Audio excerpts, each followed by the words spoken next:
high school, I went to an all-girls Catholic high school, which I absolutely loved. It was amazing. I have nothing bad to say about my Catholic high school at all.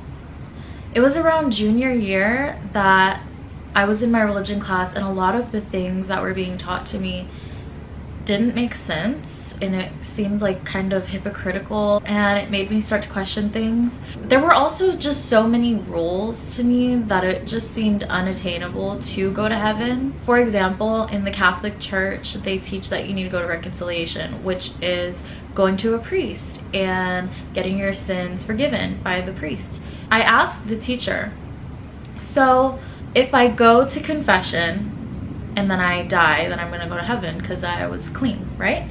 She goes, yeah. And I said, okay, so what if I'm clean and then I sin and then I die before I get the chance to go back to confession? Am I going to hell? And she said yes. How am I supposed to ever get to heaven? How does anyone get to heaven? Like, you'd have to be so lucky that you were able to go to confession in order to go to heaven. And that just was like the thing that put me over the edge, where I was like, hey, no, this whole God thing, I don't believe in it anymore. I'm done. And so I stopped believing in God because I was like, that's absolutely ridiculous. I continued to pray because that's just what I was used to. I prayed every single night, and I just prayed something like, God, I don't feel anything for you.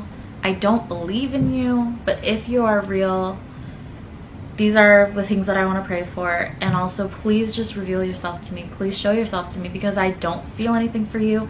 And if you're real, I want to feel something for you, but I just don't. Then my freshman year of college was the absolute darkest time in my life.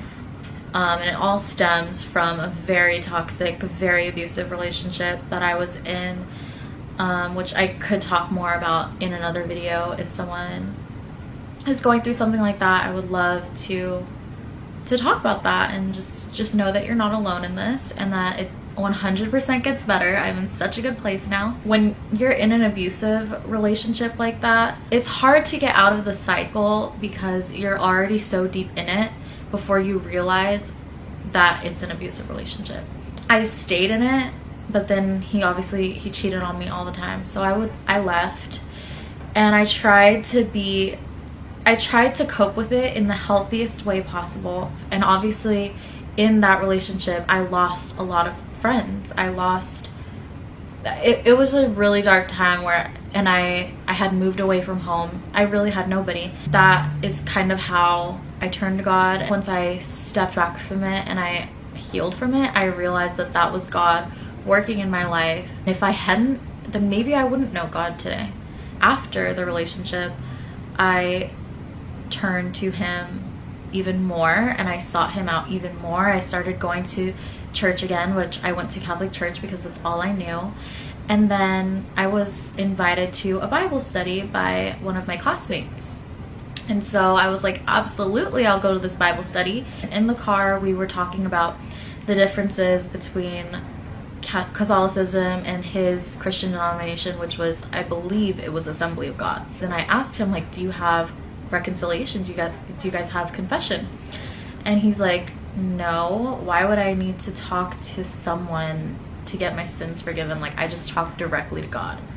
And my whole mind just went, talk directly to God? What? I questioned things, and I was like, so basically Catholics believe, like, recalling what my teacher said, Catholics believe that if you don't get your sins forgiven from a priest, that you're going to hell.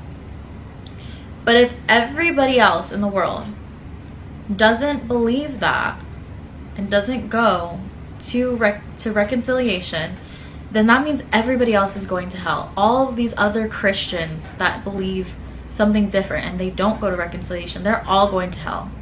That's what Catholicism is teaching me. So then I was like, you know what? I don't consider myself Catholic anymore. I don't tie myself to any religion anymore. And I solely started to seek a relationship with God. I started reading the Bible myself. Then I got into another relationship. I would obviously love talking about it and just talking about the realizations I was coming to, and all like this journey that I was taking. And he would shut me down every time I talked about it. And anytime I would say God this or Jesus this or whatever, he would always say the universe, and like cut me off and just not even let me talk. So then eventually things got more serious and I just stopped. So then I lost it through that whole relationship. Another toxic relationship. Took another 1.5 years of my life. But I finally ended things. And near the end, I was like, I'm pursuing this like full force. I'm pursuing this full force. I want to be so strong in my faith that I never ever lose it to a guy again. And then I learned that there are actually non-denominational Christian churches that just don't even tie themselves to a religion. Is just solely people that love Jesus. I looked up non-denominational church. I found a church in my area, so I started going there.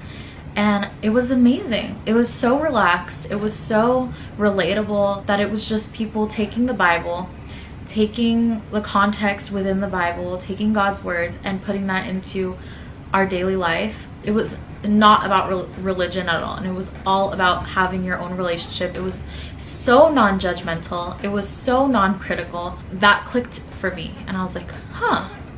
I would consider myself Christian. When you are on this journey, when you are a follower of God, the devil's gonna come for you because he doesn't want you to reach your potential. He'll feed you lies and give you things like anxiety or whatever, and that's something that I still struggle with, but I know that it's from the devil. I know that that doesn't come from God. So in those moments, I lean on God more than ever, and I'm learning more about how to do that. I had been struggling with anxiety really bad one day. I prayed to God about it at night and I was like, God, I give this up to you. I can't do this. Please take this anxiety. And the next day I woke up and I remembered that there was a church across the street from my gym. So I looked it up.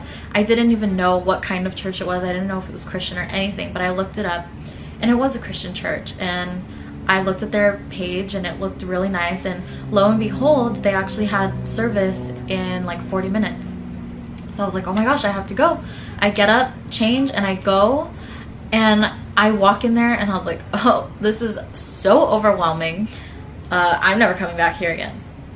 But I went up, sat, and then I realized that it was amazing. The worship leader had added another worship song and said, I feel like there are people in here that need to give something up to God. And she like said this whole prayer. She sang another song about surrendering whatever it is you're carrying to God. I literally started tearing up in this church, and I was so amazed because I knew that it was God speaking to me through her. All those things that I went through were the transition, and I feel like once I went to that church, it was like, this is what all of that was for.